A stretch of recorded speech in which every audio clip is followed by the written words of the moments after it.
97.3 Citi FM. Relevant radio, always. Hello and welcome to another exciting edition of Politicos on Citi TV. My name is Umaru Sanda Amadu. This week, a lot of security concerns have been thrown our way. We have been told, per a leaked memo from the security agencies, that Ghana's security threats are real. They are not perceived. What does that mean, and what does that mean for our security agencies? We've already heard that America is attempting to help us in one way or the other with security training against terrorism.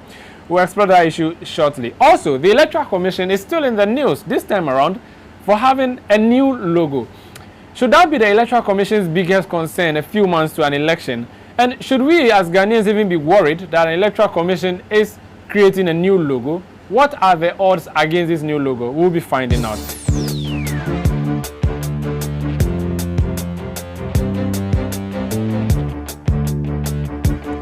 Now, this week, news broke after leaked memo, an internal memo from the Immigration Service directed to regional directors of the same service came out, and the information there is that the threats against Ghana are real. These are terrorist threats, I mean. So this comes a few days after Pastor TB Joshua predicted that Ghana risks being attacked by a foreign terror group between Thursday, Friday, or Saturday, according to him, which is this weekend, actually, as we speak. Now, what does this mean for the Immigration Service to issue a statement, not issue a statement, but send an internal circular saying that there's a real threat against Ghana? This is coming on the back of a national security warning earlier this month. Franklin Bedu Jr. is a man who monitors the security system and joins me on Politicos. Welcome. So, what's the content of this leaked memo from the Immigration Service? So what the Ghana Immigration Service sought to do was to communicate to all its regional directors or commissioners about the recent threat and how real the threat is.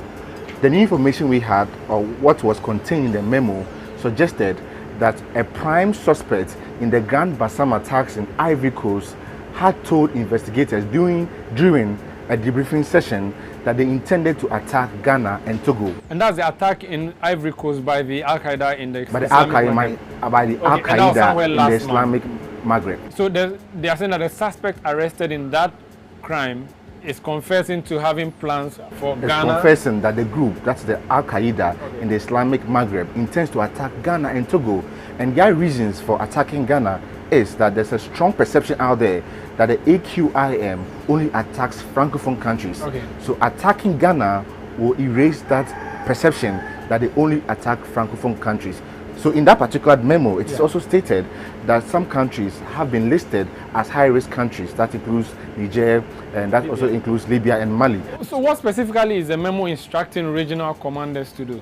The memo is instructing all regional commanders to liaise with other security agencies such that people from these high-risk countries entering Ghana will be searched thoroughly. That includes their vehicles as well, because with the Grand Bassam attacks, the prime suspect in the hands of security agencies in Ivory Coast says they hid their explosives in a compartment where spare tires are kept. In a car? So based on this particular intel, it's instructive, or it's a directive to all these regional commissioners to ensure that all vehicles from all persons coming from these three countries, high-risk countries, are searched thoroughly. Now, as expected, this has sent shockwaves across the country, and the president, who is the commander-in-chief of the Ghana Armed Forces, has been speaking on the matter. He is saying that the issue shouldn't have been spoken about the way it was spoken about. What exactly did he mean? The president's concern was about the detailed nature of this particular memo. So for the president, issues such as the prime suspect being held in Cote d'Ivoire and then interactions between the security agencies between these two countries shouldn't have been in that particular memo, and the nature or the evidence surrounding what the suspect had to the Ivorians. So he felt this particular issue should have been stated in the memo. But Sandra, that also calls into question our modes of communication. But this is an internal memo, and you have some experience in this area. It's an internal memo. Do you not have to state emphatically what you want to say to your It's an internal memo. For me, there's nothing for me with what I've read and been told by security experts. There's nothing wrong with what the headquarters had communicated to the region. The problem is the mode of communication. In this modern era of technology, you don't write a memo from to date write it just like that and mail it to them or send it to them through a wireless form of communication and expect that it will stay so.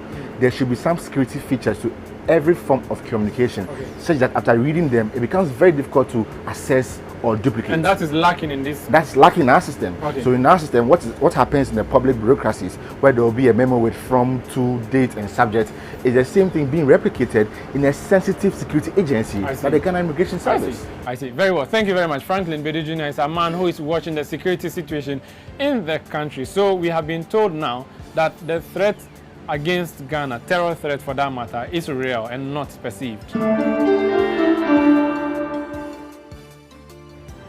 Now, for those of us who have been very interested in elections in this country, we've always known the logo of the Electoral Commission. There's a ballot box, there's a hand casting a ballot, and then that's encompassed by what looks like a coat of arms.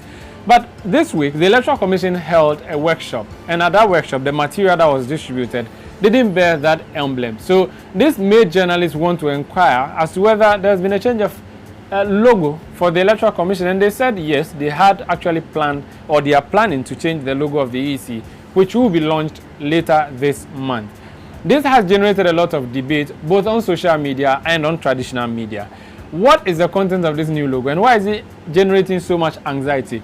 Duke Mensah Opoku is from our political desk. Duke, have you seen this new logo and what are the features? I've seen the logo. It looks like different people are different people in some sort of a circular fashion. But the long and short of the whole, the rationale behind it is to sort of depict some sort of unity in diversity, which is what the message that the EC is trying to carry out there with this new logo. But is that the job of the Electoral Commission, unity, or the job of the Electoral Commission is to help us with our electoral system? Well, the Electoral Commission is saying that they will give us further details as to what necessitated a change of the logo and other things when it's officially launched. But I've heard the chairperson of the Electoral Commission say that they would soon launch a 5-year strategic plan which would show the direction of the Electoral Commission in the next few years to come. So this might be in tandem with the whole change of focus and strategy for the. What's the point of critics of this new logo? They're saying that this is not necessary. It's a non-starter. It's a non-issue, especially when we are in the midst of discussions as to how best to have a peaceful and credible election in November this year. So for them, this is not an issue. This should not even arise at this point in time when there are a lot of issues that need to be thrashed out ahead of the elections. But there's a connection to that is being drawn to a Turkish education institute about our logo. Yeah. Are they saying that we went to copy a logo from Turkey? It looks like that because there's virtually no difference between the two logos that are being exhibited, and this from the research that is coming out, this logo has been there. So it looks like not so much of ingenuity and creativity went into this. It was just lifted and then. That's how it appears. Yes. That's how it appears. Yes. Let's move on to more election-related matters now. And the vice president, or is it running mate, Kwesi Misata, has he started a campaign for 2016 already? You know, he's playing a dual role, just like his boss, the president. He's a president, presidential candidate, vice president, and then running mate. Yeah. So in the course of the week, there was a program by NDC activists at the University of Professional Studies. They were launching a group called Young Professionals for JM 2016. And quite uncharacteristic and unusual of the soft-spoken and unusually calm vice president. He sort of, gave what you would call some political punchlines. Okay. First, he said election 2016 was a test, a political test of leadership. And with that, the MPP had failed because its leader had failed to bring all sides together and had failed to show leadership even in his party. So what shows that he will be able to do it when he's even given a bigger task of handling the country. That was one attack. that was one. And against the person of Nanado. And then the second leg was with the ideology or the foundational principle of the New Patriotic Party, property owning democracy.